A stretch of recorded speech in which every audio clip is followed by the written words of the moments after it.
15 ғасырдың басында, соңғы 200 жылда Ертіс пен Дунай арасында өмір сүрген Алтын Орда империясы әлсірей бастады. Соңғы 20 жылдағы азаматтық соғыс пен хандардың жиі ауысуы ұлыстың экономикасын нашарлатып, саяси тоқырау кезеңіне алып келді. 1423-1425 жылдары Ұрыс ханның немересі Барақ Сарай Беркені басып алып, Алтын Орда мемлекетін қайта біріктіреді. Алайда, оның билігі ұзаққа созылмай 5 жылдан соң ұлыстағы жошы ұрпақтарының қастандығы салдарынан биліктен айырылып, 1428 жылы Маңғыт билерінің қолынан қаза табады. Оның өлімімен Алтын Орда мемлекеті бұрынғыдай қайта бірігуге деген үміттен біржолата айырылады. Барақ қайтыс болғаннан кейін оның баласы Жәнібек ағасы Кереймен бірге Жетісуға көшуге мәжбүр болады. Барақ хан дүние салған соң жошы ұлысы бірнеше хандықтарға бөлініп кетеді. Содан 1428-1430 жылдары 200-ге тарта ру басшыларының қолдауымен және Яссауия тарихаты өкілдерінің белсенді араласуымен Шайбан әулетінен шыққан 16 жасар Әбілқайыр бүткіл Дешті Қыпшақтың ханы болып сайланады. 1428 жылы Әбілқайыр хан Сібір хандығының астанасы Туре қаласын басып алып, Сібір хандығын бағындырады. Сонымен қатар, көршілес Ноғай ордасы да Әбілқайыр ханға бағынышты болады. 1430 жылы Хорезмді басып алады. 15 жыл бойы бүткіл Дешті Қыпшақ даласында билік үшін соғыстар жүргізіп, 1446 жылы қазіргі оңтүстік Қазақстандағы Сығанақ, Созақ, Аққорған, Өзкент қалаларын бағындырады. Сол жылы елдің астанасын Сібірдегі Чинга Туре қаласынан Сығанақ қаласына көшіреді. Кейінгі жылдары Мәуереннахр қалалары Самарқанд, Бұхараны басып алып, Темір әулетінен шыққан Әбу Сейд ханзаданы Мәуереннахр тағына отырғызады. Осылайша Әбілқайыр Шайбани жошы ұлысының жеке дара билеушісіне айналады.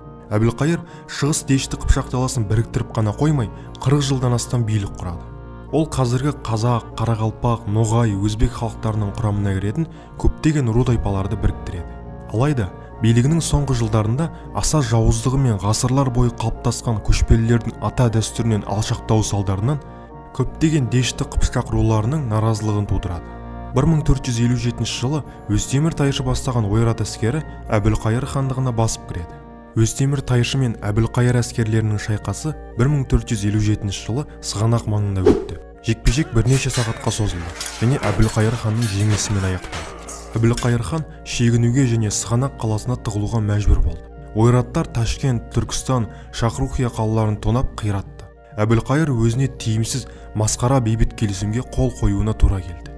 Бұл жеңіліс оның ел алдындағы абыройын едәуір түсіріп жібереді. Сонымен қатар, аталған жылы Қара Қыпшақ Қобыланды батыр Арғын Ақжол биді өлтіреді. Ақжол би өте беделді адам болғандықтан, оның руластары Әбілқайыр ханнан Қобыландыны оларға беруді сұрайды. Бірақ Әбілқайыр хан Қобыландының әрекетін ақтап, оны беруден бас тартады. Ханның бұл әрекетіне қатты наразы болған Арғын тайпасы одан көшіп кетеді. Әбілқайыр хан осы жеңілістен кейін өз иеліктерінде салық тарттырып, қатаң тәртіп орнатады. Осы оқиғалардан соң көптеген хан сұлтандар мен ру басылардың Әбілқайырға деген сенімі азайып, наразылығы күрт артады. Ақыры 1458 жылы Әбілқайыр ханның саясатына, әділдігіне және көшпелілердің ата дәстүрінен безуіне наразы болған Алтын Орда тағының мұрагерлері Керей мен Жәнібек Арғын тайпасын және басқа да Дешті Қыпшақ руларын соңынан ертіп, Жетісуға, Моғолстан аумағына қоныс аударады. Ол кезде Жетісуды билеген Моғолстан ханы Есенбұға оларды Әбілқайыр ханға қарсы қолдану үшін құшақ жая қарсы алады. Керей мен Жәнібекке Моғолстанның батысындағы Шу мен Қозыбасы өңірінен қоныс береді. Осы оқиға жөнінде тарихшы Мұхаммед Хайдар Дулати Тарихи Рашиди атты еңбегінде былай дейді. Ол кезде Дешті Қыпшақты Әбілқайыр хан биледі. Ол жошы әулетінен шыққан сұлтандарға күн көрсетпеді. Нәтижесінде Жәнібек хан мен Керей хан Моғолстанға көшіп барды. Есенбұға оларды құшақ жая қарсы алып, Моғолстанның батыс шегіндегі Шу мен Қозыбас аймақтарын берді. Олар барып орналасқан соң Әбілқайыр хан дүние салды да Өзбек ұлысының шаңырағы шайқалды. Ірі шиеленістер басталды. Өзбек ұлысының үлкен бөлігі Керей хан мен Жәнібек ханға көшіп кетті. Оларды қазақтар деп атады. Қазақ сұлтандары хижра бойынша 870 жылдары билік жүргізе бастады. Керей мен Жәнібектің соңынан ерген ру тайпалар алғашында Өзбек қазақ, кейін қазақ деп атала бастады. 1458 жылы қазақтың алғашқы ханы болып Керей жарияланды. 1462 жылы Есенбұға хан дүние салып, Моғолстан әлсірегеннен кейін Керей мен Жәнібектің билігі күшейді. Осы жағдайды пайдаланған Керей мен Жәнібек сұлтандар Дешті Қыпшақ билігіне жету үшін өздерін жеке хандық ретінде жариялайды. Едәуір әскери күш жинаған және Жетісуда берік қорғанысы бар Жәнібек пен Керей Жошы әулетінен шыққан сұлтандардың Дешті Қыпшақты билеу жолындағы күресіне қосылды. Бұдан бөлек Керей мен Жәнібектің Дешті Қыпшақ пен Алтын Орда тағына таласуына негізгі екі себеп бар еді. Біріншіден, екі сұлтан да кезінде Алтын Орданы билеген Ұрыс ханның тікелей ұрпағы еді. Екіншіден, Жәнібек сұлтан бүткіл Алтын Орданың легитимді әрі соңғы ханы Барақтың туған баласы еді. Қазақ хандығы құрылғаннан кейін оның алдында мынадай үлкен тарихи міндеттер тұрды. Дешті Қыпшақ даласындағы көшпелілердің ғасырлар бойы қалыптасқан дәстүр тәртібін қалпына келтіру, мемлекеттің идеологиясын реттеу, мал жайылымдарын қолданудың байырғы тәртібін қайта қалыптастыру, шығыс пен батыс сауда керуен жолдары өтетін Сырдария бойындағы Сығанақ, Созақ, Отырар, Түркістан және тағы да басқа экономикалық саяси маңызға ие қалаларды Қазақ хандығына қарату міндеті тұрды.